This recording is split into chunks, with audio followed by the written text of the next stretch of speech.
ఏబు గ్రంథము 37వ అధ్యాయము. దీనిని బట్టి నా హృదయం వణుకుచున్నది, దాని స్థలములో నుండి అది కదిలింపబడుచున్నది. ఆయన స్వరగర్జనమును వినుడి, ఆయన నోట నుండి బయలువెళ్ళు ధ్వని ఆలకించుడి.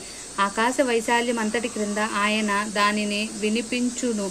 భూమి అంతముల వరకు తన మెరుపును కనబడజేయును. దాని తరువాత ఉరుము ధ్వని గర్జించును. ఆయన తన గంభీరమైన స్వరముతో గర్జించును. ఆయన ధ్వని వినబడునప్పుడు ఆయన మెరుపును నిలిపివేయడు.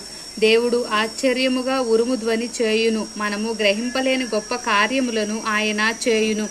నీవు భూమి మీద పడమని హిమముతోనూ వర్షముతోనూ మహావర్షముతోనూ ఆయన ఆజ్ఞ ఇచ్చుచున్నాడు. మనుషులందరూ ఆయన సృష్టి కార్యమును తెలుసుకొనున్నట్లు ప్రతి మనుష్యుని చేతిని బిగించి ఆయన ముద్ర వేసి ఉన్నాడు. జంతువులు వాటి వాటి గుహలలో చొచ్చి వాటి వాటి బిలములలో వసించును. మరుగు స్థానములో నుండి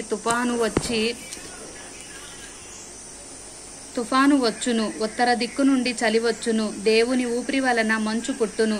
జలముల పైభాగమంతయు గట్టిపడును. మరియు ఆయన దట్టమైన మేఘమును జలముతో నింపును. తన మెరుపు గల మేఘమును వ్యాపింపచేయును. ఆయన వలన నడిపింపబడినవై నరులకు నివాస యోగ్యమైన భూగోళము మీద మెరుపును మేఘములను సంచారము చేయును.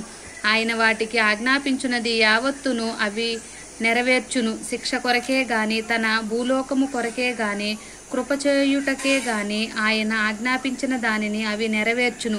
ఏబు, ఈ మాట ఆలకింపుము, ఊరకుండి దేవుని అద్భుత క్రియలను ఆలోచింపుము. దేవుడు తన మేఘపు మెరుపు ప్రకాశింపవలెనని ఎట్లు తీర్మానము చేయును నీకు తెలియునా?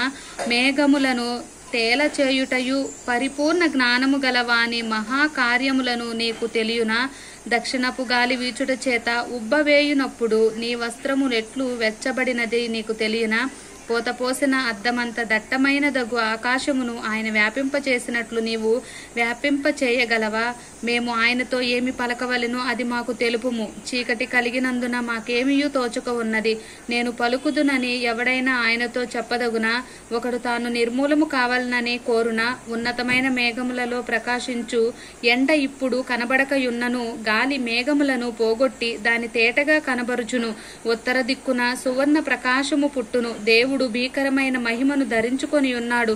సర్వశక్తుడగు దేవుడు మహత్యము గలవాడు. ఆయన మనకు అగోచరుడు. న్యాయమును నీతిని ఆయన ఏమాత్రమును చెరపడు.